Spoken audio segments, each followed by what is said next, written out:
Përshëndetje të gjithëve.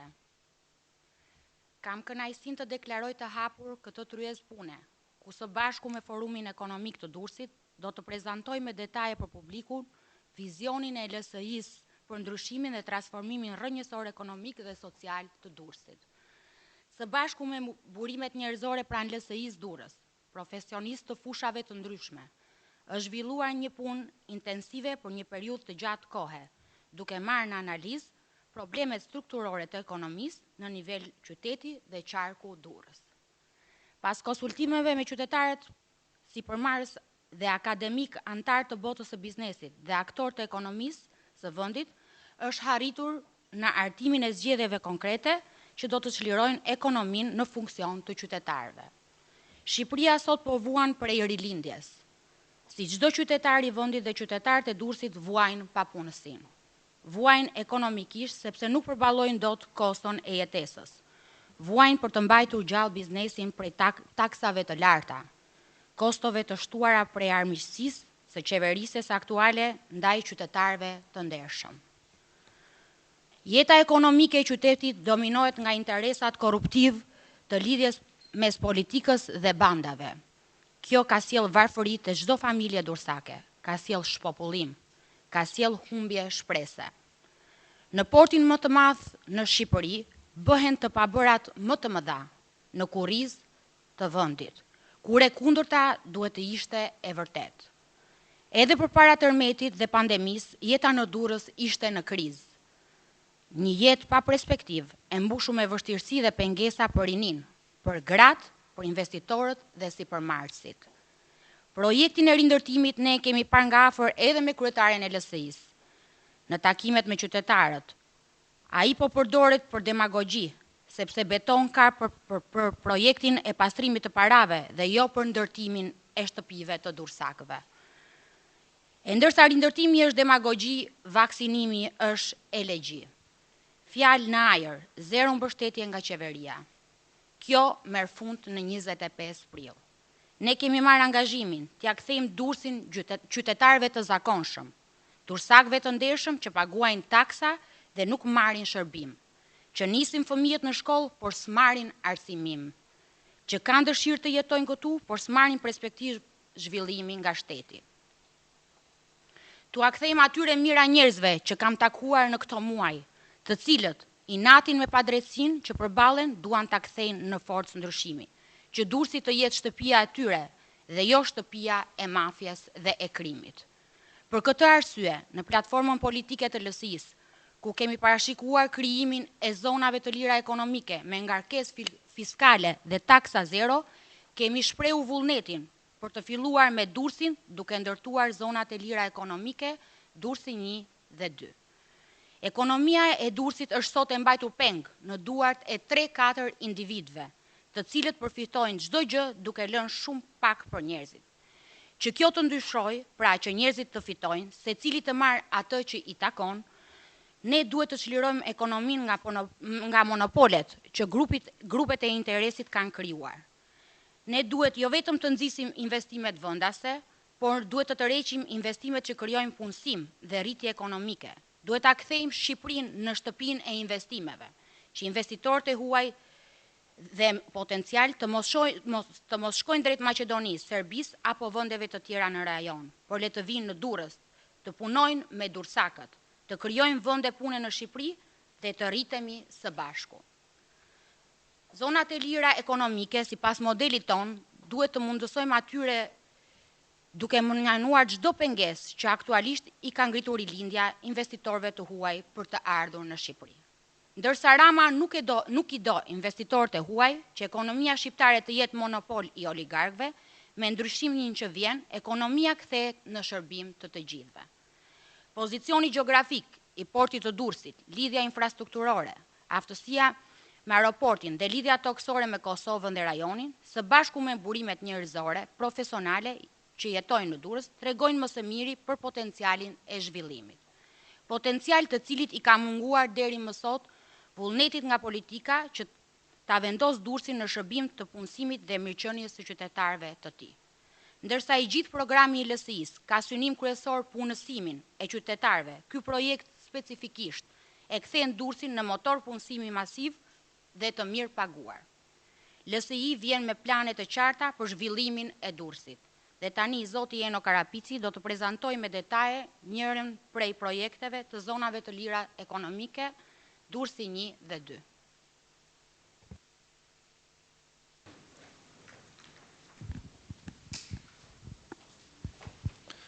Faleminderit Elona. Rrallë parë ju falenderoj gjithë për pjesëmarrjen sot. Unë mendoj që është një ditë e rëndësishme për Durrësin dhe për ne që jemi këtu sot, sepse sot lançojmë një projekt të rëndësishëm për qytetin e Durrësit, i cili do të ndikojë direkt në rritjen e investimeve direkte, jo vetëm për Durrësin, por për gjithë Shqipërinë, për të qenë ai do të jetë një model i cili do të jetë i bazuar mbi parametra të mirë ekonomik, të cilët do të sjellin rezultate të prekshme dhe të shpejta për ekonominë e vendit. Rritja e investimeve. Këtë plan, paraprakisht, para se të fillojmë prezantimin, doja t'ju tregoja me mënyrë të shkurtër, pra një prezantim të vogël për çfarë flasim sot, do të bëjmë një prezantim për zonat e lira, situatën ekonomike të Durrësit sot, një model suksesi që ekzistojnë sot që kanë sjellë efekte në ekonominë e disa vendeve, projekti jonë konkret, që do të zbërthehet projekti konkret, dhe më pas do të flasim për sfidat e investimeve dhe e ardhmja e këtij projekti. Në fillimisht mund të themi çfarë janë zonat e lira. Do të bëjmë një përshkrim të shkurtër. Zonat e lira ekonomike janë zona të caktuara brenda një territorit doganor të një shteti, të cilat ofrojnë lehtësira fiskale, incentiva dhe procedura të thjeshtura doganore dhe administrative. Në këtë mbim, shteti ofron këto procedura për biznesmenët dhe për bizneset dhe për të tërhequr investimet, dhe në këmbim të tyre shoqëritë që operojnë këto zona tërheqin dhe sjellin kapitalet e tyre duke sjellë teknologji të re, në rritur punësimin dhe duke kontribuar direkt në rritjen dhe ristrukturimin e ekonomisë të një vendi. Kjo eksperiencë është e njohur, jo vetëm është e njohur në arenën botërore, dhe sipas studimeve të OECD-s, në 10 vitet e fundit, numri i zonave të lira është dyfishuar në gjithë botën. Gjithashtu, një situatë më konkrete është në rajonin tonë, rajonin e Ballkanit, i cili ka njohur investimet të tilla direkte këto vitet e fundit, por themi 10 vjeçarën e fundit. Mund të themi që në rajon aktualisht kemi rreth 400 kompani të huaja, të cilët kanë sjellë investime për vlerën 2.5 miliard euro. Nga këto, Serbia ka përfituar aktualisht deri 22.000 vende pune, Maqedonia 15.000 vende pune, Maqedonia e Veriut, Bosnia rreth 1.700, por këto nuk kanë sjellë vetëm ndikim në rritjen e vendeve të punës, por kanë sjellë një ndikim pozitiv në arsim, në trajtimin e burimeve njerëzore pranë zhvillimin e tyre, jo vetëm thjesht krijimin e vendeve, por vende cilësore pune, në transferimin e teknologjive që kanë sjellë prodhuesit ose investitorët pranë këtyre shteteve, duke sjellë një teknologji të ardhmes, dhe gjithsesi kjo ka ndikuar dhe në integrimin e furnizuesve lokal për produktet e tyre dhe integrimin e tyre në rrjetin ndërkombëtar. Gjithashtu, këto tregues janë shoqëruar me një rritje eksportesh në këto vende, rritje të theksuar eksportesh, kanë realizuar thithjen e kompanive dhe emrave të njohur ndërkombëtar në këto vende, cilët dhe gjithashtu është shoqëruar edhe me një rritje pagash. Tani,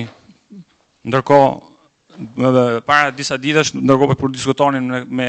disa biznesmenë lidhe me këtë propozim, më bëri një pyetje një biznesmen, pyetje më duk interesante, më tha pse Durrësi. Unë mendoj e para ne jemi profesues Durrësi, ne jemi vetë dursak dhe shikojmë vetë situatën aktuale të ekonomisë, por mendoj që edhe dhënat statistikore tregojnë që në 2 vjeçarën e fundit Durrësi ka humbur një pozicion e rëndësishëm që ka pas dhe është renditur tani si qyteti 4 nga renditja ekonomike në Shqipëri. Kjo fatkesia e tërmendit ka sjellë dhe efekte dëm dhe efekte negative në ekonominë e qytetit. Më pas, kjo është shoqëruar me krizën e Covid-19 dhe efektet janë shtuar duke sjellë një ulje me 30 deri në 40% të ardhurat biznese në 6 muajt e fundit. Dhe aktualisht bizneset e Durrësit nuk kanë kanë resurse të pakta për të investuar ose për ta kthyer situatën në situatën e mëparshme, siç në pozicionin e mëparshëm ekonomik që ishim. Ne për implementimin e këtij projekti kemi ndjekur eksperiencat më të mira botërore, siç ka qenë rasti i Koreas së Jugut, Japonisë, por dhe raste modele më konkrete që i kemi prekur dhe vetë, siç është rasti i Maqedonisë Veriut, e cila është me të vërtet një model suksesi dhe ka treguar që po të ketë vullnet dhe dëshirë këto projekte mund të realizohen dhe janë konkrete dhe të arritshme. Vetëm Maqedoni implementimi i zonave të lira ka përmirësuar ndjeshëm ekonominë vendase, eksportet janë rritur me shumën 47% dhe kjo është shoqëruar me një rritje të pakës mesatare në vlerën 600 euro. Sipas Doing Business, sot Maqedonia Veriut është një nga vendet më atraktive dhe me taksa më të ulta në Europë. Tani, duke bazuar te kjo, propozimi jon, ne kemi propozim që në Durrës ndërtojmë 2 zona e të lira ekonomike dhe teknologjike, që do të quhen Durrësi 1 dhe Durrësi 2. Fillimisht kjo do të fillojmë si përfaqe për 200 hektarësh. Durrësi i plotëson shumë kushte për të qenë një model i cili do të funksionojë, pasi ka një popullsi me rreth 300.000 banor, ka një moshë të re mesatare, ka një universitet i cili ofron diploma të fushave të ndryshme dhe gjithsesi kemi edhe shkolla të mesme dhe të larta profesionale të cilat ofrojnë diploma të vlefshme për tregun. Durrësi gjithashtu pozicioni gjeografik është shumë i favorshëm, pasi kemi një lidhje shumë të shkurtër, shumë të drejtë me portin detar. Kemi Ekurullën, është i lidhur me Ekurullën, rrjedhin e autostradave dhe ka një distancë shumë shkurtër me aeroportin e vendit. Projekti do të realizohet me 2 faza. Faza e parë do të jetë Durrësi 1, që të realizohet faza e parë do jetë për periudhën 12 deri në 18 muaj, ku mendohet që të gjenerohen rreth 2000 vende të reja pune, kurse faza e dytë do të realizohet për një periudhë prej 12 deri në 36 muaj dhe mendohen që të gjenerohen rreth 6000 vende pune. Ky projekt krijon lidhje ose linkage midis biznesit, universitetit dhe qytetit. Dhe përfitimet nuk do të jenë vetëm drejt për drejt vetëm për zonat, por ato do të kenë efekte zinxhir dhe do të ndikojnë në të gjithë ekonominë e zonës, po dhe të Shqipërisë më gjerë. Dhe efektet e punësimit mendojmë që do të jenë më të larta se kaq. Tani, që ky projekt të ketë sukses, duhet që ose mënyra që si investitorët të rriqen investitorët, vendi duhet të plotësojë disa kushte të cilat janë të domosdoshme dhe që projekti t'ja dalë, po themi. Në radhë parë duhet që një zonë, këto janë karakteristika që nuk janë vetëm për zonën tonë, po janë përgjithësi gjitha zonat duhet të plotësojnë këto elemente funksional, pra duhet të kenë një pozicion të përshtatshëm gjeografik, që ne mendojmë që Durrësi e plotëson këtë, sepse ka një pozicion të favorshëm, ka lidhjen, ka akses me lëndët dhe burimet mjaftueshme për ta realizuar këtë. Kemi një forcë pune të mirë, pra të re, të kualifikuar, me kapacitet dhe me karakteristika që i plotëson këto kushte. Kemi mendojmë që pra këto 2 kushte mendoj që plotësohen paraprakisht, duhet që projekti të fillojë dhe të ecë siç duhet që një nga çelësat e suksesit do të ishte infrastruktura e përfunduar. Pra që projekti të ofrojë paraprakisht furnizim me energji, me ujë, me gaz, bëhet interneti, lidhjet e tjera do të bëhet drenazhimi i tokës dhe të tjera përgatitur. Shteti ndërkohë duhet përgatitet me disa incentiva fiskale, ti përgatisi këto, ti publikojë dhe këto të jenë të mirë njohura edhe për publikun edhe për investimet, bile kjo mendoj që duhet filloj pak më herët, sepse do të shoqërohet dhe materiale promovuese për zonat, që këtyre zonat i bëhet një marketing që duhet,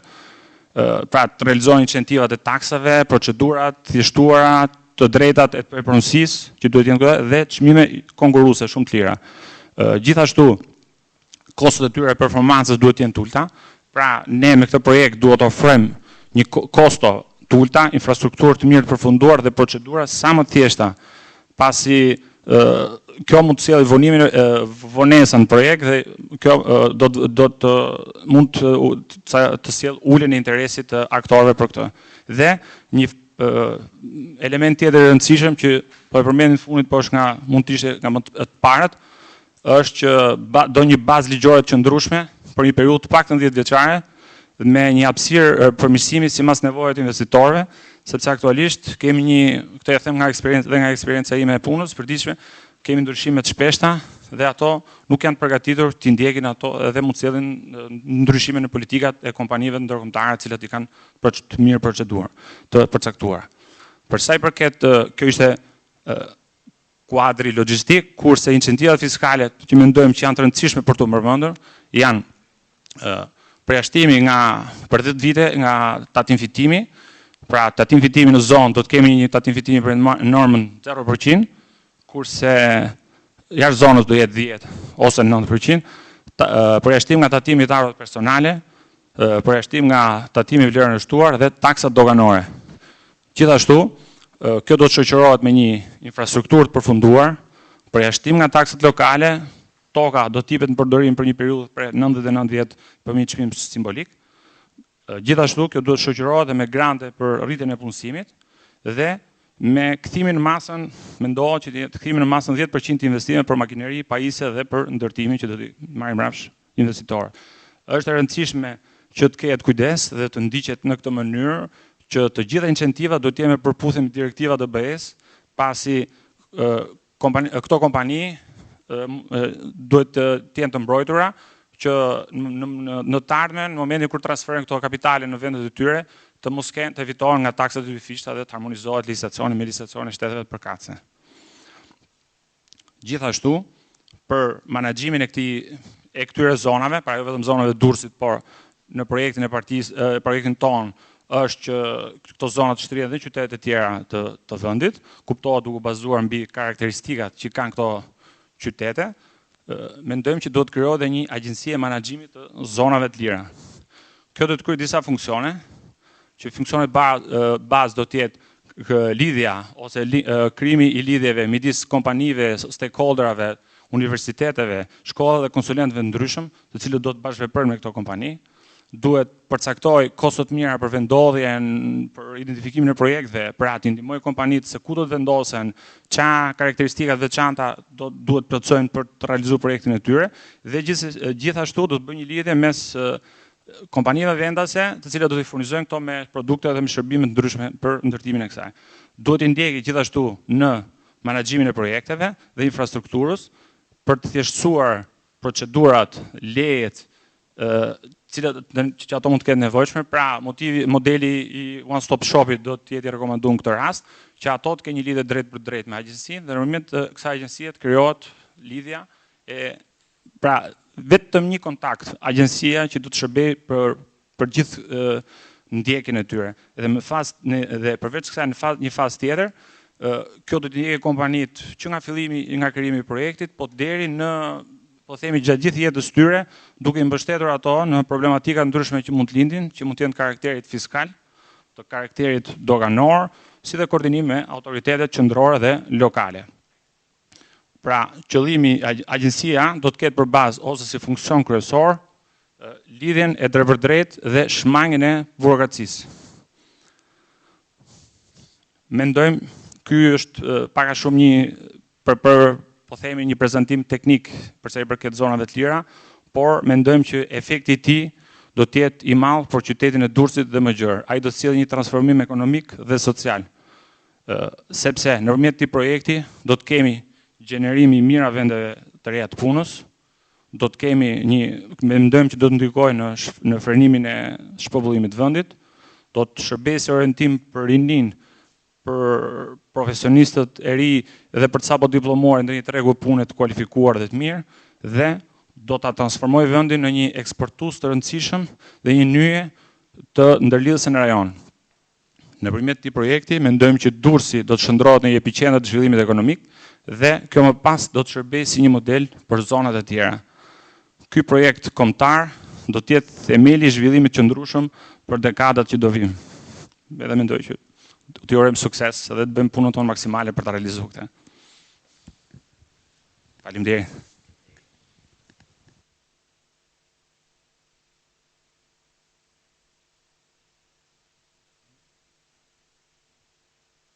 Japim fjalën profesor Edmond Agjenasos. si pjesëtar i grupit, kryesor i grupit të programit ose. Okej, faleminderit nderuar kryetare, nderuar antarët kryesisë së LSI-së, dhe të komitetit drejtues dhe ekspert pavarur besoj janë këtu prezent. Unë fakt kam vetëm vlerësimin maksimal për të shprehur për këtë seriozitet në përgatitjen e këtyre propozimeve dhe këtij produkti. Ajo që dua të them është që Eno i paraqiti të gjithë çështjet me shumë profesionalizëm. Unë thjesht dua t'i nënvizoj, t'i përsëris edhe një herë disa gjëra që unë gjykoj që janë shumë të rëndësishme. Pa diskutim që ky është një propozim shumë serioz që duhet të jetë pjesë integrale e çdo politike zhvillimore të ardhme, jo vetëm për Durrësin, por për gjithë Shqipërinë. Bile si jemi shumë vonë për ta realizuar këtë, sepse shenjat tanë e kanë bërë atë, e kanë bërë në mënyrë shumë agresive në kuptimin pozitiv dhe kanë pasur rezultate të jashtëzakonshme, megjithëse nuk kanë avantazhet konkurruese që kemi ne. Nuk kanë as infrastrukturën që kemi ne, nuk kanë as aksesin portual që kemi ne, por megjithatë ata e kanë realizuar. Jam plotësisht dakord që realizimi i këtij produkti kërkon ndërhyrje shumë cilësore. Dhe ndërhyrja nuk mund të jetë, si thuash, përmirësime, por ndërhyrja duhet të jetë radikale, një ndryshim cilësor në mënyrën si bëhet biznesi në Shqipëri. Si priten investitorët, si ofrohen shërbimet, si marketohet ky produkt, se është një produkt i rëndësishëm,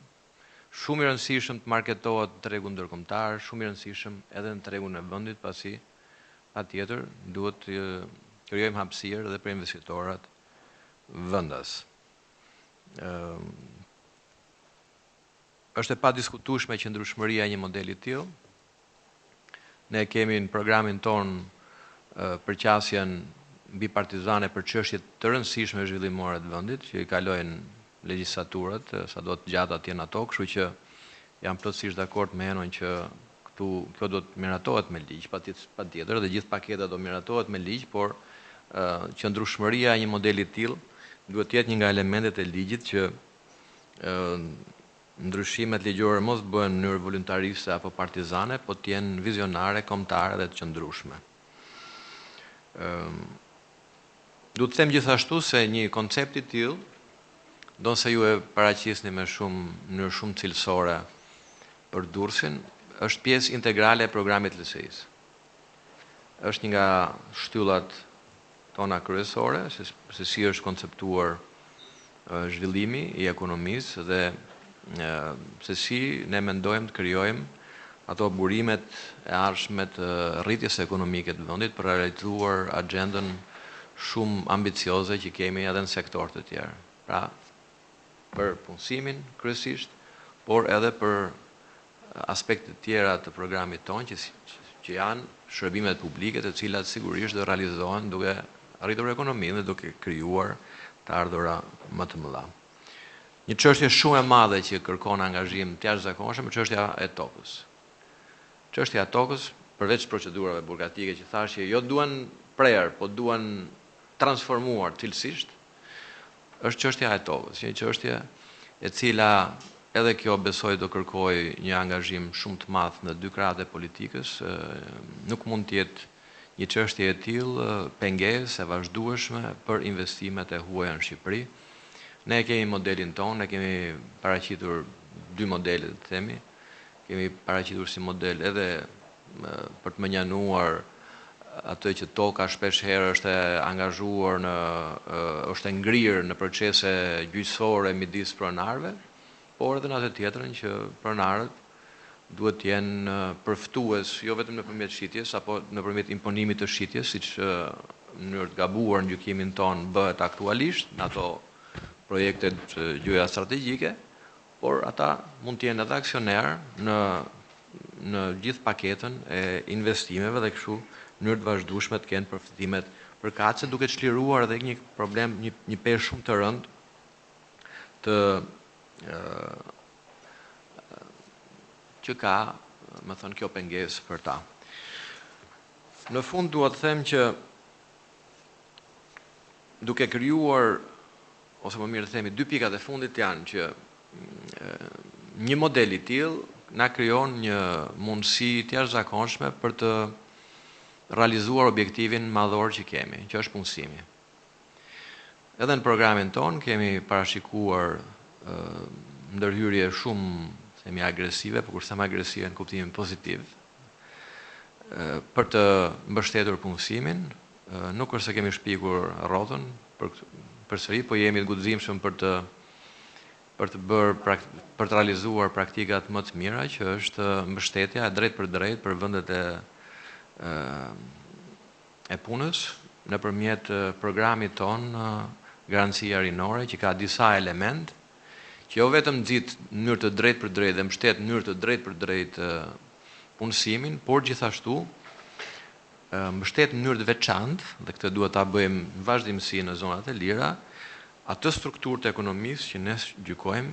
që është ekonomia e ardhmes, është ekonomia që do të sigurojë Shqipërisë, do të ndryshojë strukturën, siç u tha këtu, të ekonomisë, po jo vetëm Durrësit, po të gjithë Shqipërisë, dhe do të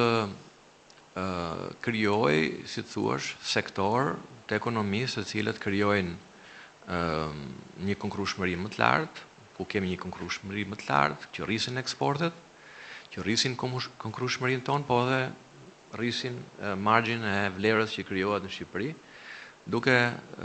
patjetër rritur në mënyrë të drejtë për drejtë ekonominë dhe duke bërë ekonominë tonë më konkurruese dhe duke përgatitur për procesin integrues, sepse është një element shumë i rëndësishëm edhe ky. Prandaj, që mos ta zgjas shumë, se këto i tha edhe Eno, dua të vlerësoj maksimalisht këtë paraqitje, këtë produkt që keni bërë dhe është pjesë integrale e programit ton ekonomik dhe zhvillimor. Faleminderit. Faleminderit profesor Mondi. Kam kënaqësinë të jap fjalën kryetares zonjës Monika Kryemalli. Faleminderit Eno, faleminderit Elona, faleminderit të gjithë grupit punës që kanë punuar për projektin Zonat e Lira, Durrësi 1, Durrësi 2, edhe përveç kësaj do të shtoja dhe diçka nga ajo çfarë tha dhe profesor Mondi, që angazhimi i grupit të, po themi, profesionistëve të Durrësit në hartimin e programit LSI-s ka qenë jashtëzakonisht prezent dhe kjo e ka bërë gjë të mundshme. Doja të falenderoja për këtë prezantim të detajuar për sa i përket zhvillimit të zonave të lira dhe krijimin e një vizioni të zhvillimit të Durrësit. Duke parë ju si dursak që jetoni këtu dhe punoni, është më i besueshëm se sa shumë programe politike apo nga njerë që janë edhe demagogjike për vetë biznesin, për vetë profesionistët e fushës, por faktikisht angazhimi juaj, ndjekja juaj e gjithë këtij projekti, për një kohë të gjatë, për disa muajsh, duke parë me të mirat dhe me të këqijat, me avantazhet dhe disavantazhet, keni sot një produkt i cili është real, i prekshëm, i drejt për drejt dhe krijon hapësirë jo vetëm për punësimin e trinjve, por dhe për rritjen profesionale të tyre, por dhe me një impakt të jashtëzakonshëm në ekonominë të Durrësit dhe të gjithë Shqipërisë, por dhe me paga të mirë paguara. Pra, doja të thoja që këtu në Durrës tashmë puna është gati, njerëzit janë gati, nuk mund të themi që nuk ka Durrësi njerëz, nuk mund të themi që nuk ka Durrësi ide. Durrësi ka ide, ka vizion, ka njerëz, ka djemt dhe vajzat e tij në mënyrë të tillë që janë sot prezent për të marrë përsipër sfidat e tyre dhe për ta drejtuar Durrësin në atë drejtim për cilin Durrësi ka nevojë. Dhe kjo do të jetë barikada e parë ndaj shpopullimit të Durrësit, sepse është shumë e domosdoshme dhe shumë e rëndësishme që ne mos të krijojmë hapësira që djemt dhe vajzat e shkolluar, elitën e Durrësit, ta largojmë nga Shqipëria për shkak të mungesës së zhvillimit, jo vetëm të ekonomisë së Durrësit, por dhe të zhvillimit të shumë ideve dhe vizioneve të cilat janë të domosdoshme. Ky projekt për zonat e lira, siç u prezantua sot, e kthen Durrësin në një qytet lider në rajon për tërheqjen e investimeve. Mos harrojmë që zonat e lira të Maqedonisë pa portin e Durrësit, pa pasur port, pa pasur dalje në det, kanë një hapësirë të jashtëzakonshme apo në Serbi, apo në Bosnjë Hercegovinë, ndërsa Durrësi me një port të jashtëzakonshëm ndërkombëtar, i cili mund të krijojë zhvillime dhe kontakte të pafundme me botën tjetër, pra me rajonin, me Europën, e bën atë tashmë lider, por vetëm vullneti politik dhe dëshira e mirë e qeverisë apo e politikës e krijon hapësira pafundësisht. Ky projekt jo vetëm që do të krijojë mundësinë e punësimit për të mirëpaguar, por do të sjellë dhe investime për të arritur aty ku ne duam ta kthejmë Shqipërinë në shtëpinë e investimeve, siç duam ta bëjmë Shqipërinë shtëpinë e shqiptarëve. Ne kemi mundësi për ta kthyer tashmë Shqipërinë në shtëpinë e investimeve, jo vetëm të investimeve të huaja, por edhe të investimeve vendase. Ka shumë shtetas shqiptar që janë me nënshtetësi amerikane që duan të investojnë në Shqipëri apo që kanë emigruar dhe jetojnë në Francë, në Gjermani, në Angli, kudo, të cilët duan të investojnë, por hapësirat për të investuar janë shumë të vogla dhe e bëjnë të pamundur prezencën e tyre. Ekonomia është tregu i lirë dhe një ekonomi e çliruar nga monopolet do të ishte një avantazh i jashtëzakonshëm për të krijuar klim biznesi në mënyrë të tillë, jo vetëm për të krijuar sa më shumë investime të huaja, por edhe për të krijuar një punësim të mirëpaguar. A është e vërtetë që në Shqipëri nuk ka prej vitesh investimeve të huaja madhore? Ne dimë që kur është mbyllur Devolli apo Tapi, investimet e huaja në Shqipëri janë zero për më shumë se 3-4 vitesh. Investitorët edhe kur vinë në zyrat e shtetit shqiptar tashmë shikohen ose nga xhepat, në momentin që nuk pranojnë bashkëpunimin për të futur dorën në xhep, ju fusin nga i dru dhe pastaj i përzën nga Shqipëria. A është e vërtet kjo? Sigurisht që është e vërtet, mjafton të shikojmë se çfarë ka ndodhur me rastet të herpashershme me investitorët e huaj, dhe kjo e bën me të vërtet shumë të hidhërueshme si proces, por nga ana tjetër 25 prilli do të japi fund kësaj lloj sjelljeje me investitorët e huaj. Gjithashtu, çështja e pronësisë që e përmendi edhe profesor Mondi është një nga pikat kryesore që kanë sot investitorët e huaj. Dhe duke krijuar një hapësirë me zonat e lira, ne e anashkalojmë këtë proces në mënyrë të tillë që është shteti ai që u del garant investitorëve të huaj dhe nuk përplas, po themi, investitorët e huaj me po e quajmë qoftë me pronarët fiktiv apo dhe real të pronave në mënyrë të tillë që krijojnë gërçe të zhvillimit të zonës. Lista vazhdon me premtimet e pambajtura dhe dështimet e qeverisë aktuale, të cilat jo vetëm kanë mbajtur larg investimet e huaja, por kanë mbajtur larg edhe investimet vendase. Të mos harrojmë që janë me mira vende pune, të cilat nuk janë hapur, gjithë mbajmë mend 300.000 vendet e punës premtuara nga Edi Rama në 2013 dhe nuk kemi më 300.000 vende pune, por kemi mbi 600.000 shqiptar të larguar. Në një kontrast me këtë, zgjidhjet direkte që LSI-ja ofron, siç janë jo vetëm programi ynë me 5 prioritetet, në thelb të saj kanë punësimin, gjë që është një nga pikat kryesore që sot shqiptarët e kanë të domosdoshme. Për këtë arsye, ne kemi marrë angazhimin përmes programit ton politik, programin ku kemi 5 prioritetet kryesore që kanë bëjnë, që Shqipëria jo vetëm të jetë shtëpia e investimeve, por për të bërë një transformim rrënjësor të klimës biznesi, gjë që krijon hapësirat jo vetëm për zhvillimin ekonomik të vendit, jo për një punësim të mirëpaguar, por i jep hapësira që ta dhe atë pak më përpara nuk kanë një gjë të keqe dhe të thuash agresive, se nganjëherë kur njerëzit janë në kushtet e mbjesëtesës, agresiviteti ndaj padrejtisë është i domosdoshëm, për të qenë agresiv në ekonominë e rajonit në mënyrë të tillë për të dominuar dhe për të kthyer lider në krijimin e hapësirave për zhvillimin e investimeve të huaja, investimeve vendase, për të rikthyer të rinjtë dhe të rejat në Shqipëri, sepse është një nga pikat tona kryesore, ripopullimi i Shqipërisë me djemt dhe vajzat tona, të cilët janë me të vërtet lider në vendet ku shkojnë dhe punojnë jashtë Shqipërisë. E theksoj prap këtë gjë sepse është e domosdoshme rikthimi i të gjithë atij brezi për të cilët janë shkolluar, kanë aftësitë menaxhuese, kanë aftësitë drejtuese, kanë aftësitë po themi të krijimtarive të tyre, qofshin tonë në inovacion, në teknologji, në ekonomi, në shëndetësi e kudo. Edhe pse Shqipëria tashmë do të hyjë në një stad të ri, ku do të konkurrojmë agresivisht në vendet e rajonit dhe më gjerë, duke ofruar incentiva më tërheqëse në varësi të impaktit që kanë në punësim dhe ekonomi për investitorët e huaj, Nuk duhet lëmë pa përmendur që LSI-ja do t'i ofrojë sipërmarrësve vendas, atyre që mbajnë në këmbë sot sistemin ekonomik. Pra ne nuk duam të fokusohemi vetëm ke investimet e huaja, por dhe tek investimet vendase, tek gjithaj kapital shqiptar i cili është i fshehur për shkak të pamundësisë, për shkak të krijimit hapësirave, për shkak të standardit që duhet t'ju krijojmë të gjithëve të barabartë. LSI ka përcaktuar në programin e saj uljen e barrës fiskale mbi biznesin dhe individin, atë që edhe Eno e përmendi pak më përpara. Eno në fakt e kishte në kuadrin e propozimeve paraprake me 10%, por ne tashmë jemi në taksimin 9%, kemi rënë dakord me partnerët tanë opozitar, por sigurisht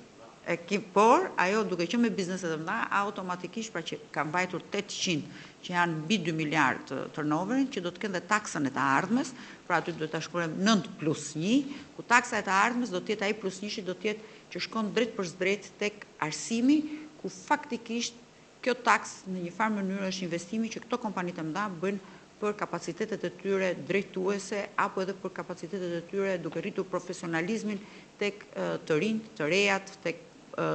ata të punësuar që ata do të kenë pranë tyre. Trajtimi si bizneset të vogla me të vëshët 0% dhe tatim fitimit 0% të gjitha bizneset me xhiron vjetore nga 0 deri në 14 milion lek, vendosja e taksës shesht, përjashtimi nga tatimi mbi të ardhur të pagës deri në 35.000 lek në muaj, të reja pra, janë të gjitha përgjigje konkrete që ne u kemi dhënë problemeve sot për të cilat kanë çuar në humbjen e shpresës. Pra, janë shumë të thjeshta, kërkojmë vetëm një vullnet politik, vetëm një dëshirë për të ndihmuar bizneset, për të ndihmuar dhe për të krijuar hapësira për të zhvilluar ekonominë tonë. Zgjidhje reale që do të formalizojë ekonominë dhe do të rrisim pagat, do të krijojmë punësim, do të ulim koston e jetesës, do të transformojmë rrënjësisht klimën e biznesit në Shqipëri, për të cilët do të shohim përfitimet reale dhe veçanërisht Durrësi, që ende sot është peng i marrjes dhe moszhvillimit të ekonomisë. Ne kemi nevojë për një transformim rrënjësor social, i cili vjen përmes një rimodelimit të ekonomisë, atë çfarë ne kemi diskutuar dhe themi që është e domosdoshme, ku vendosim në fokus qytetarin. Për ne ka rëndësi qytetari, për ne nuk ka rëndësi pushtetari, për ne nuk ka rëndësi politikani. Pushtetari, politikani, administrata shtetërore janë shërbëtorë të qytetarëve. Ne vetëm kur të përmbysim këtë lloj piramide, atëherë do të shikojmë që zhvillimi ekonomik, mirëqenia e familjes shqiptare do të vijë duke u rritur. Kthimi i shpresës tek qytetarët dhe veçanërisht rinia për një të ardhme më të mirë, tashmë është detyrë kombëtare për secilin nga ne. Unë mendoj që si nënë e 3 fëmijëve, po secili pjesa më e madhe juaj këtu jeni prindër, ajo që është pika jon kryesore ose motivimi flas si nën, por jam e bindur që nuk mund t'i veçoj dhe t'i përjashtoj baballarët, sepse bashkarisht e bëjnë të mundur të gjë, është e ardhmja e fëmijëve tanë. E ardhmja e fëmijëve tanë duhet të jetë e sigurt, duhet të jetë motivuese dhe duhet të bëjmë që fëmijët tanë të jetojnë në Shqipëri dhe në mënyrë të tillë ata të jenë dinjitozë dhe të konkurrojnë jo vetëm me rajonin, por të konkurrojnë me Europën, të konkurrojnë me botën, sepse e kemi këtë aftësi, qoftë kjo për sa i përket angazhimeve tona, qoftë kjo edhe për sa i përket edhe asaj çfarë ofron rinia shqiptare sot. Viti 2021 duhet të jetë një vit i rimëkëmbjes dhe i ndaljes së rënies ekonomike dhe daljes prej krizës thellë ekonomike dhe sociale dhe rikthimin e ekonomisë në kushtet e tregut të lirë dhe konkurrencës së lirë jo vetëm në rajon, por dhe më gjerë. Çlimin e ekonomisë nga oligarkët, krijimin e mundësive për punësim dhe për biznes për gjithë qytetarët, tërheqjen e investimeve, transparenca dhe përfundimi i koncesioneve korruptive, të cilat kanë boshatisur sot xhepat e qytetarëve tanë. Programi i LSI-s do të arrijë të fitojë këtë sfidë, unë jam e bindur, sepse nga sot janë vetëm 84 ditë që na ndajnë, të cilat ecin me një shpejtësi të jashtëzakonshme, dhe vendimarrja e qytetarëve do të jetë ajo që do të japi fund jo vetëm mashtrimit që ju është bërë në gjithë këto vite, por do të japi fund dhe kësaj kapje ekonomie, siç është marrë peng ekonomia e Durrësit, ashtu është marrë peng dhe ekonomia e gjithë Shqipërisë. Tashmë ne do të dëgjojmë që do të shikojmë se si do të ulërasin dhe do të ftasin nëpër televizion e kryeministrin në Ike, jo më larg dje na doli avokati oligarkëve, avokati atyre që grabisin gati 50% buxhetit të shtetit dhe 50% të buxhetit të shtetit që shkon vetëm për luksin e vetë kryeministrit dhe qeveritarëve të tij. Ndërsa plani ynë, plani i LSI-s, që është një plan i qartë, plan real, i prekshëm, i detajuar, i menjëhershëm për zgjidhjen e krizës, sjell më shumë të ardhura në xhepat e shqiptarëve dhe krijon më shumë hapësira jo vetëm për të punësuar të rinjtë dhe të rejat dhe shqiptarët, por dhe për të pasur një punë të mirë paguar. Plani i LSI-s rrit të ardhurat Dhe vetëm me ato çfarë ne kemi një nga prioritetet tona, që është rimbursimi i 5% të shpenzimeve të qytetarëve të shqiptarëve, do t'i krijojë buxhetit të shtetit minimumi mbi 600 milion të ardhura, ku këto para do të shkojnë drejt për drejti në krijimin e hapësirave për punësim, për vende të reja të punës, incentiva për biznesin, rritje pensionesh dhe aq më shumë investime të drejt për drejta që shkojnë në infrastrukturë që krijojnë hapësira më shumë për të zhvilluar ekonominë tonë. Do të realizojmë kjo pikë, ku ne themi rimbursimin 5% të shpenzimeve, do të realizoj formalizimin e ekonomisë, ku sipas të dhënave të fundit, jo vetëm të Bankës Europiane, por dhe raporti i CIA-s i përticuar i para 4 ditëve, tregon që informaliteti në Shqipëri është rreth mbi 50%, por ne po e quajmë 50%, dhe GDP-ja jonë është rreth 15 miliard dollar, pra do të thotë që mbi 7.5 miliard dollar janë të informalizuara, që çdo do të thotë që shqiptarët e paguajnë taksën shtetit shqiptar me bukën, me ujë, me sheqerin, me vajin, me vezën që blejnë, por grosistët e mëdhenj, importuesit e mëdhenj, oligarkët e mëdhenj janë ata të cilët nuk paguajnë detyrimet e tyre në buxhetin e shtetit. Prandaj edhe kryeministri dje u dilte avokat, por këto nuk janë paratë e tyre, nuk janë paratë e qeveritarëve, nuk janë paratë e politikanëve, to janë paratë e shqiptarëve, të cilët edhe në gramat e fundit të varfërisë së tyre, ato vazhdojnë dhe paguajnë taksat çdo ditë, çdo moment, çdo sekond.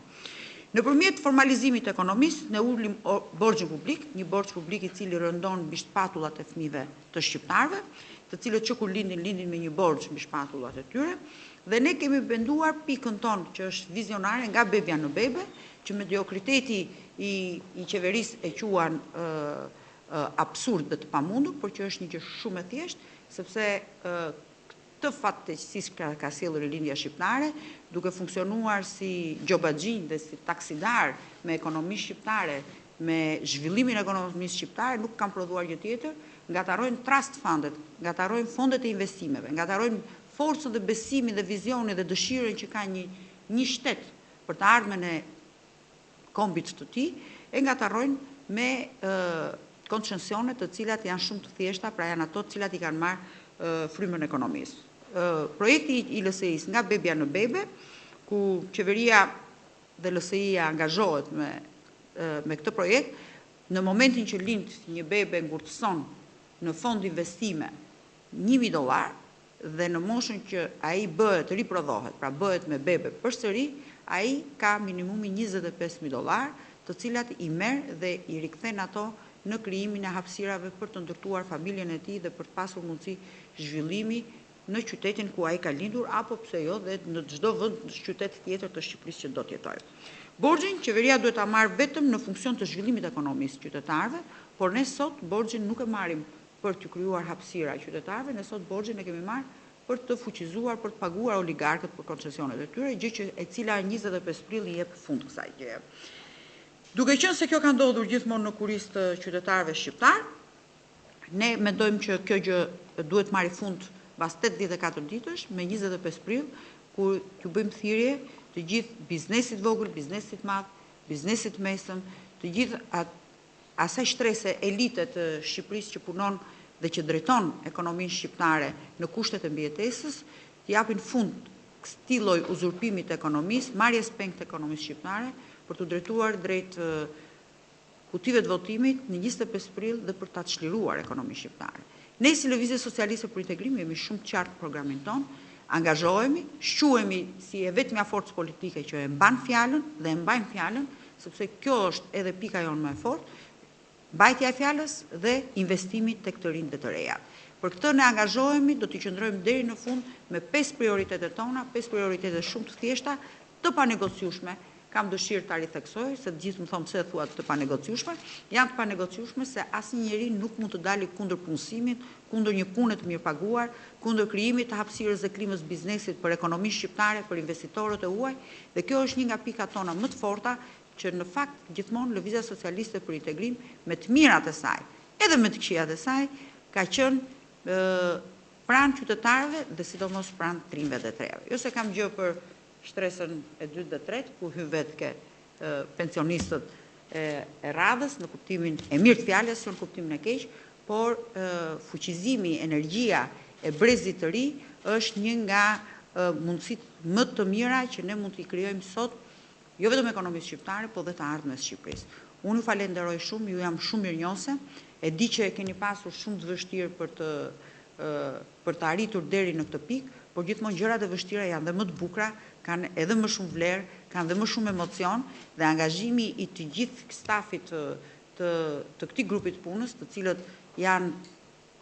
të gjithë njerëz të cilët nuk janë marrë asnjëherë më përpara me politikë, por vinë nga bota ekonomike, duke filluar nga Eno, nga Lirimi, nga Ada, nga Regjina, nga Vasili, nga gjithë ju, nga Lorenci që e kemi nga bota e biznesit dhe është përfshirë sot me ne, na krijojnë ne një mundësi Berinda që punon në sistem bankar, pra janë një grup që për hir të vërtetës është vlerështuar për LSI-n dhe LSI-ja ka nevojë për ju. Nuk keni ju nevojë për LSI-n, po LSI-ja ka nevojë për ju, sepse kjo na krijon hapësira për ta zgjeruar partinë dhe për të qenë pjesë në çdo qelisë të shoqërisë shqiptare dhe të jetës së përditshme tonë. Ju faleminderit dhe Zoti ju rujt ju dhe gjithë shqiptarët kudo që janë. Faleminderit zonja Kryemadhe për vlerësimin dhe për prezantimin e programit. Tash fjalën japim Ada Spiros. Nderuar kryetare, nderuar profesora Gjinasto, të nderuar antar të kryesisë së LSI-së Durrës, dëshiroj në radhë të parë si qytetare dursake të përgëzoj dhe të falenderoj grupin e punës së programit të Lëvizjes Socialiste për Integrim, e cila i ka dedikuar qytetit të Durrësit një seksion të veçantë në një program kombëtar zgjedhor, duke njohur kështu jo vetëm nevojën për politika konkrete dhe imediate që qyteti jon ka, por në të njëjtën kohë i njeh Durrësit rëndësinë dhe rolin strategjik që ky qytet ka luajtur, luan dhe do vazhdoj të luajë në ekonominë e vendit tonë. Zonat e lira ekonomike, Durrësi 1 dhe Durrësi 2, është një program jetik. Është ajo që qytetit tonë i ka munguar prej vitesh. Do të ndalem në një aspekt lidhur me zonat e lira ekonomike, duke vënë theksin në një nga efektet indirekte, të cilat shpesh herë këto efektet e kalojnë edhe efekte direkte për nga impakti pozitiv që krijojnë në ekonomi dhe në aspektin social. Këto firma të huaja që nëpërmjet këtyre investimeve do të vendosen në zonat e Durrësit 1 dhe të Durrësit 2, ku për krah mira vendeve të punës që do të gjenerojnë në një kohë relativisht të shkurtër, do të mund të kontribuojnë edhe në rritjen e atij që njihet dhe si indeksi i zhvillimit njerëzor. Ku fal transferimit të njohurive të tyre, ato do të bëjnë të mundur orientimin drejt një tregu të punës me një qasje globale. Shqipëria renditet në vendin e 69 për indeksin e zhvillimit njerëzor, duke mos shënuar asnjë përmirësim në 4 vitet e fundit. Krahasuar me vendet e tjera të rajonit, vendi ynë mbetet pas malit të zi dhe Serbisë, duke ngritur kështu dhe shqetësimin për ndikimin që mund të ketë ky aspekt në zhvillimin ekonomik dhe social në të ardhmen. Dhe sigurisht që zonat e lira ekonomike do të mund të luajnë një rol të rëndësishëm në përmirësimin e këtij indeksi. Vlen të përmendim këtu kushtet e punës që këto firma adaptojnë, pasi ka qenë edhe një aspekt mbreslënës nga vizita e grupit ton i punës në Maqedoni. Një banor i Durrësit, një qytetar shqiptar, do të mund të punojnë në të njëjtat kushte dhe kondita pune të një qytetari të Bashkimit Evropian, të një qytetari amerikan apo të një qytetari anglez. Në të njëjtën kohë, këto firma mundsojnë edhe trajnime për një pjesë të stafit pranë kompanive të tyre në vendet më të zhvilluara të botës. Këto firma ofrojnë gjithashtu punë për një gamë të gjerë profesionesh të kualifikuara, duke nisur këtu që nga menaxherët e niveleve të ndryshme, ekonomist, jurist, inxhinier mekanik, inxhinier elektrik, informaticien apo dhe ekspert të logjistikës.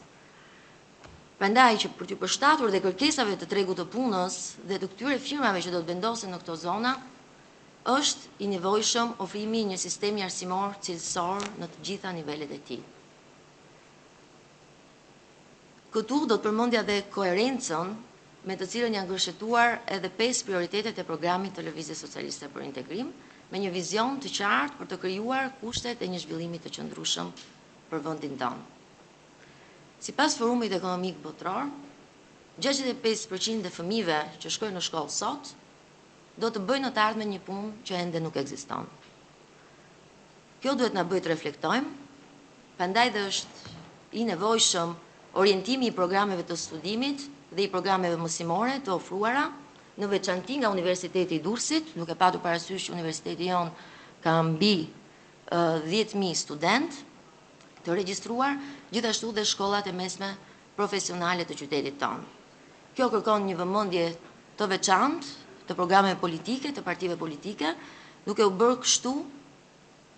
më vjen mirë për këtë pjesë, një prioritet i rëndësishëm, pra një nga 5 pikat e programit të Lëvizjes Socialiste për Integrim, nëpërmjet rritjes së buxhetit të shtetit për arsimin. Duke nxitur kështu dhe kërkimin shkencor dhe inovacionin për një bashkëpunim gjithnjë dhe më të ngushtë me biznesin dhe tregun e punës. Zhvillimi i kapacitetit njerëzor është një faktor i rëndësishëm dhe i domosdoshëm për zhvillimin ekonomik të Durrësit dhe të gjithë vendit, për të qenë konkurrues në rajon, po dhe më gjerë. Zonat e lira ekonomike do të bëjnë të mundur që vendi ynë të jetë pjesë e zinxhirit global të prodhimit. Dhe për këtë duhet jemi konkurrues jo vetëm nëpërmjet përmirësimit të klimës ndaj biznesit dhe investimeve të huaja, por dhe duke ofruar kapacitete njerëzore të mirë arsimuara dhe si rrjedhoj edhe të mirë paguara. Ju falenderoj, po i lë fjalën kolegëve për diskutimet e mëtejshme. Faleminderit dhe ty Eno. Faleminderit Ada. Tash fjalën e ka kolegu jon Vasil Zau. Faleminderit Eno, faleminderit dhe të gjithë pjesëmarrësve të tjerë. Në mbështetje të asaj çfarë Eno foli më parë, doja të flisja për projektin Doing Business të Bankës Botërore, i cili mbledh dhe analizon të dhëna mbi kuadrin rregullator dhe ligjor të biznesit në rreth 190 vende ose ekonomi të ndryshme.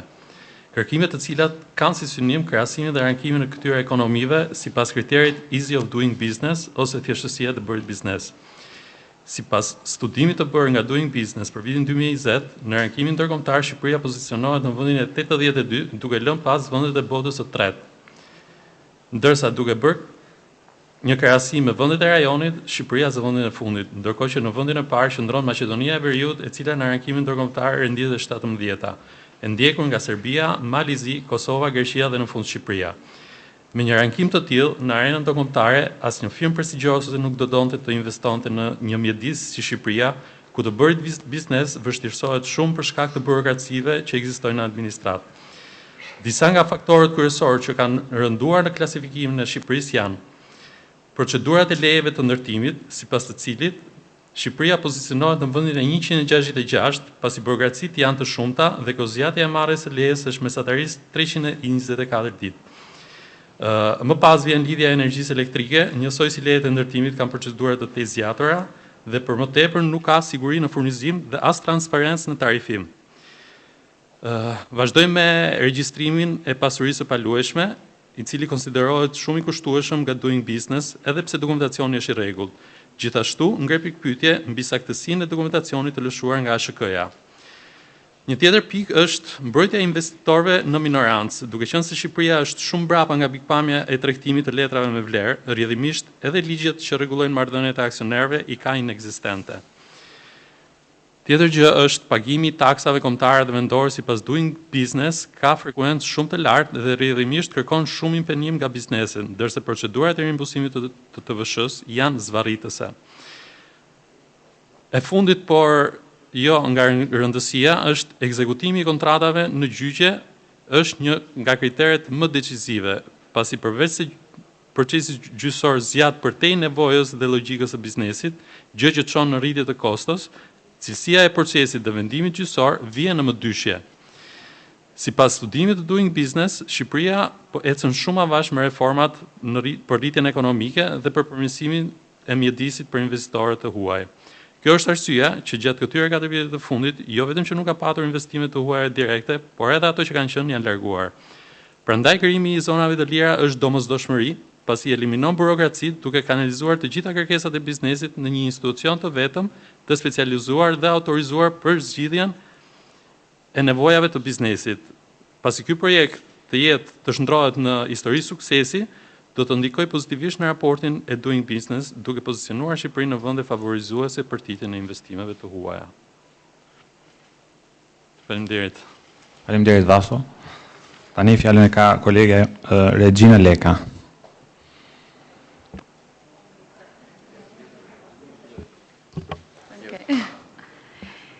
E nderuar zonja Kryemadhi, të nderuar pjesëmarrës, projekti zonave të lira ekonomike, Durrësi 1 dhe Durrësi 2 është projekti i dur për Durrësin, pasi gjeneron me mira vende të reja pune, por dhe siç u shpjegua në prezantim, ka një efekt kombëtar dhe madje advetar, pasi frenon shpopullimin e rinisë së Durrësit dhe të gjithë Shqipërisë. 400.000 shqiptarë janë larguar në vitet e fundit për shkak të varfërisë. Rinia e Durrësit, por dhe e gjithë Shqipërisë, është e pashpresë. Ka vetëm dy zgjidhje, ose të largohen, ose të punësohen në call center apo fasoneri. Nuk mund të vazhdohet më në këtë gjendje. Ka vetëm ky projekt jep shpresë dhe ofron mundësi, punësimi, zhvillimi dhe mirëqenie për shqiptarët dhe Shqipërinë. Sot 80% e studentëve që studiojnë në Shqipëri synojnë të emigrojnë jashtë vendit. 94% e të rinjve që studiojnë jashtë vendit nuk dëshirojnë të kthehen më. 70% e 20 vjeçarëve dëshirojnë të largohen. Po largohen maturant, student, profesionist, bluzat e bardha që janë më të rëndësishmet dhe truri i gjithë Shqipërisë. Ky fluks në rritje ka si shkak kryesor dhe mangësitë në tregun e punës. Nxënës dhe studentë ekselencës kanë të gjithë synimin për të larguar nga ky vend, pasi trokasin për një vend pune dhe rilindja ju thotë jo. Ju mbyll dyert. 0 vende të reja pune. Premtoi 300.000 vende pune dhe nuk u hap asnjë. Ndaj, projekti Durrësi 1 dhe Durrësi 2 nuk është si propaganda e rilindjes, por është një projekt që vihet në zbatim që në ditët e para të qeverisjes dhe do t'u ofrojë të rinjve, profesionistëve dhe familjeve të Durrësit mundësi të shumta për të përmirësuar jetën dhe të ardhmen e tyre, duke frenuar shpopullimin dhe të ardhmen e vendit. Faleminderit. Faleminderit Regjina. Tani fjalën e kaloj Berinda Bulkot. E nderuar zonja Kryemadhi, të nderuar antarë të Forumit Ekonomik të Durrësit, një pikë e rëndësishme e përmendur në këtë projekt është që Durrësi zhndërrohet në një epiqendër zhvillimi ekonomik dhe model për zonat të tjera në vend. Durrësi meriton të jetë një epiqendër e zhvillimit ekonomik dhe një projekt i tillë jo vetëm shërben si model suksesi, por dhe cakton një standard të ri mbi raportin midis qeverisjes vendore dhe investitorëve të huaj, por edhe me pjesën e biznesit të Durrësit në tërësi. Ky projekt vendos standardin e një qeverie partnere me biznesin dhe investitor, por jo një xhelat dhe armik i biznesit siç është qeveria sot. Qeveria e rilindjes vazhdon mirësinë me biznesin dhe e shfrytëzon dhe penalizon dita ditës edhe më shumë. Së fundmi, sistemi i ri i fiskalizimeve është dhe gjoba e re, e cila arrin deri në 1.200 euro për përshtatjen me sistemin e ri. Kur në pikun e pandemisë dhe kur 80% e bizneseve të Durrësit janë në kufirën e mbijetesës, qeveria i penalizon në vend që t'i mbështes, dhe kjo tregon se ne kemi një nevojë të madhe për ndryshim. Një nevojë për një qeverisje që nuk mashtron, penalizon dhe falimenton biznesin e ndershëm për të favorizuar oligarkët. Mbi të gjitha, një qeverisje që vën në zbatim një plan dhe projekt konkret, siç është ky projekt që u prezantua sot, që do të konkretizohet nga qeverisja e re, nga e cila do të përfitojnë të gjithë banorët tonë. Ju faleminderit. Faleminderit Berinda. Tani fjalën e kalojmë Lorenz Kogos.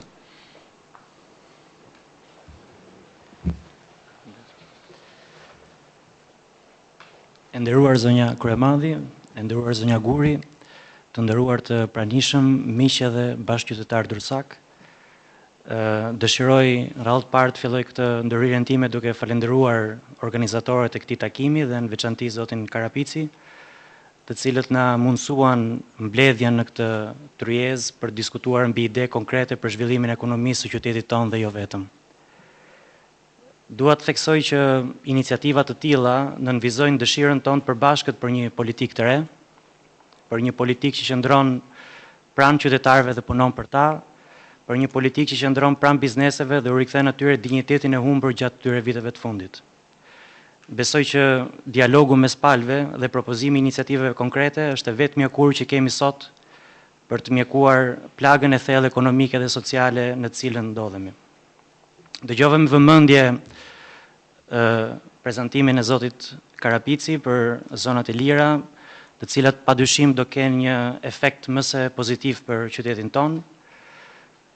Për një gjë jam i sigurt dhe flasi si përmarrës që në këto vite ka krijuar disa qindra vende pune kryesisht të rinj,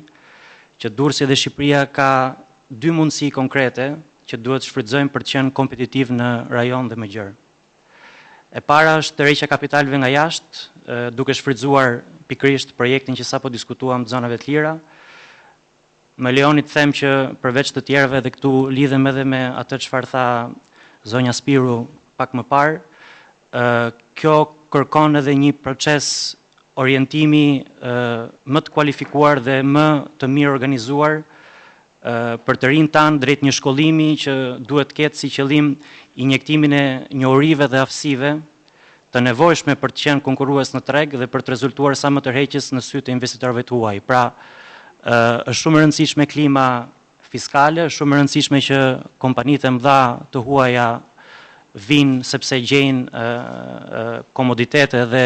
një mikpritje fiskale të mirë në qytetin tonë dhe në vendin tonë, por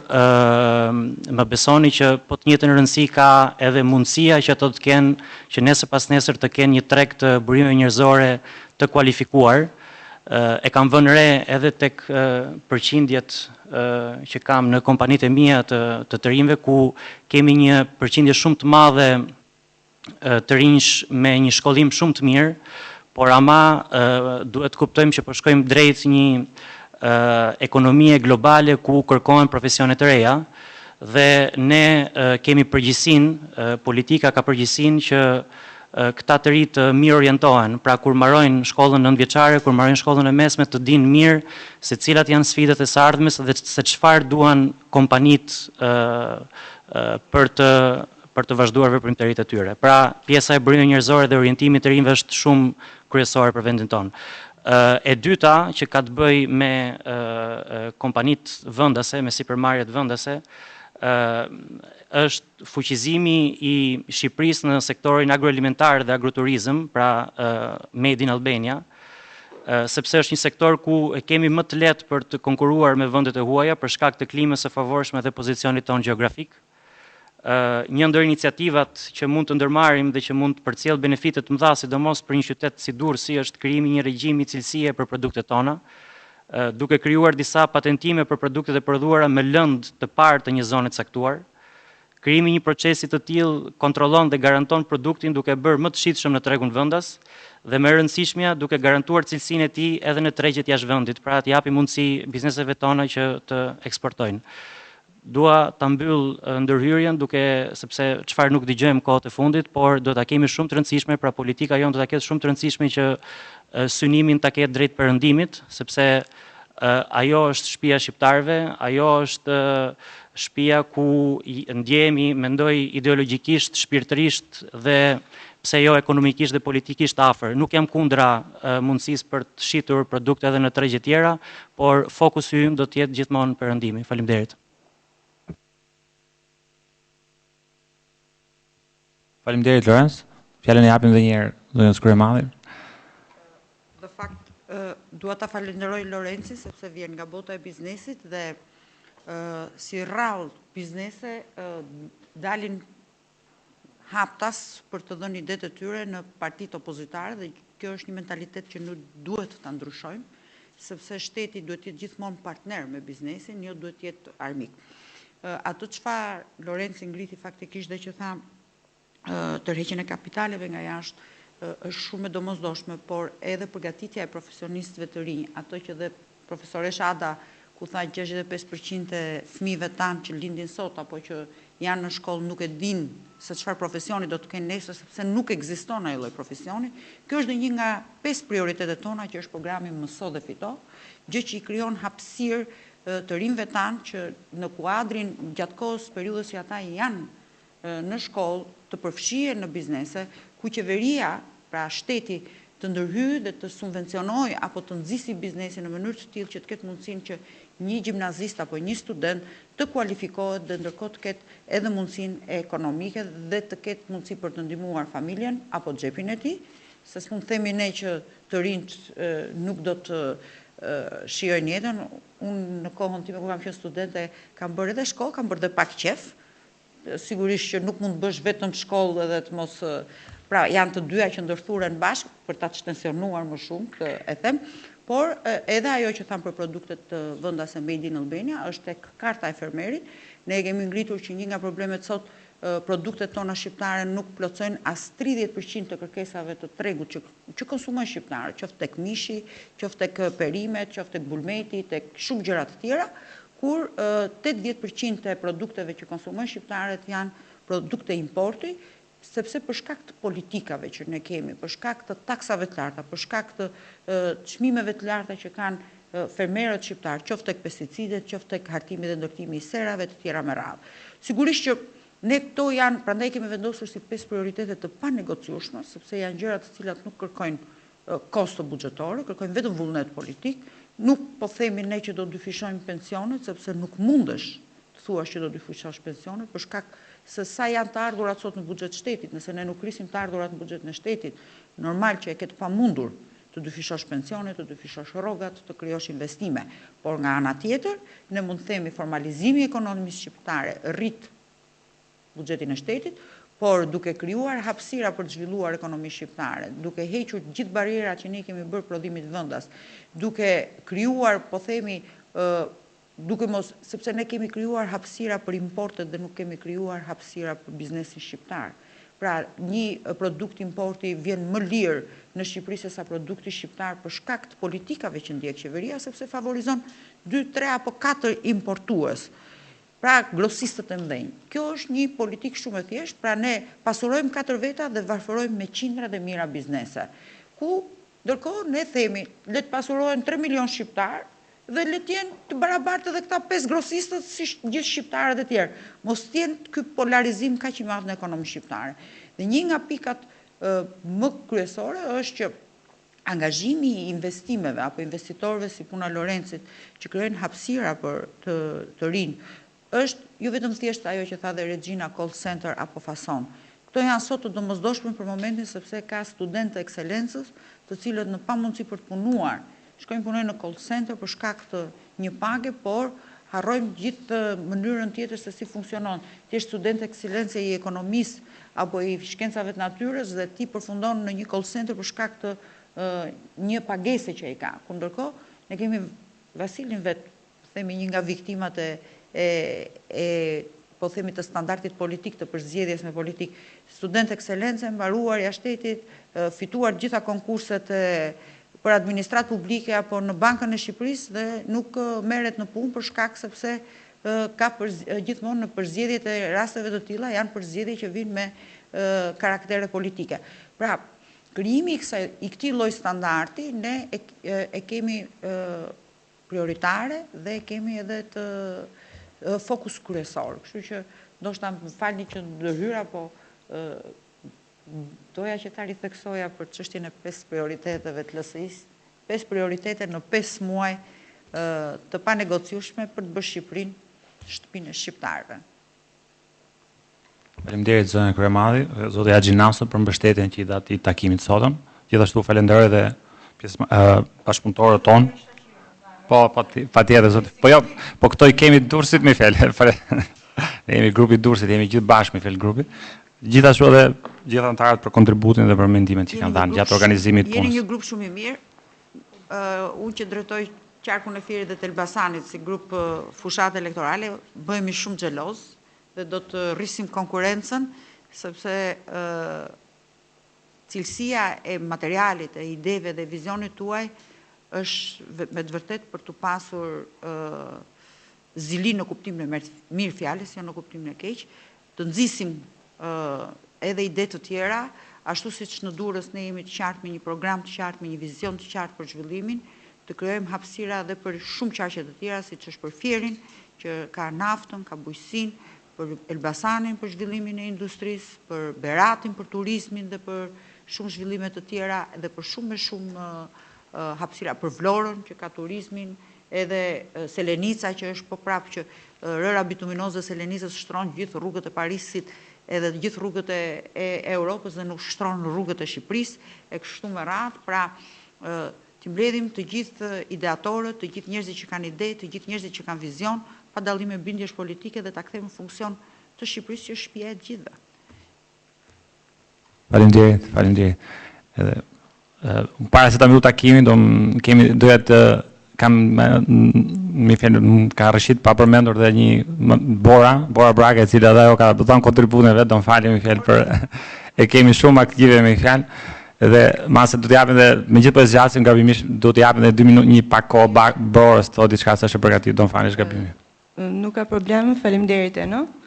E nderuar zonja Kryemadhi, të nderuar të pranishëm. Për të forcuar mesazhin mbi kushtet e vështira në të cilat ndodhet biznesi dhe mungesën e mbështetjes nga ana e qeverisë, doja të përmendja faktin se ka patur një shtim të kërkesave për kredi, pasi vëret se bizneset nuk po arrin të bëjnë shlyerjen e pagesave të punonjësve të tyre, si dhe të shlyejnë detyrimet që ato kanë sot ndaj shtetit. Vlen për të nënvizuar fakti se në pikun e pandemisë, në muajt mars-maj të vitit që lan pas, bizneseve nuk u bë ulje këtyre detyrimeve, por thjesht një shtyre disa mujore, gjë e cila soi dhe moskryen e pagesave në kohë dhe si rrjedhoi patje dhe penalitete për disa biznese. E përmenda këtë fakt pasi projekti i prezantuar sot ofron një filozofi të re të qasjes midis qeverisë dhe biznesit, si për investitorët e huaj, por edhe për klimën e biznesit në tërësi. Pra, e thënë më thjesht, një partneritet që ka si qëllim zhvillimin ekonomik dhe jo biznesin si target për shfrytëzim apo thjesht si një mjet për të shtrydhur apo për të mbushur arkën e shtetit. Ky projekt është një shembull konkret që tregon vullnetin e një qeverie për të sjellë zhvillim real, të qëndrueshëm në të mirën e ekonomisë, të familjeve të thjeshta, qytetit tonë dhe të mbar vendit. Projekti do të jetë një model suksesi dhe një shembull i mirë se kur ka vullnet për të transformuar qytetin apo vendin, çdo gjë mund të arrihet. Faleminderit. Faleminderit Dibora. Faleminderit të gjithëve për takimin e sotëm. Do të takojmë takime të tjera.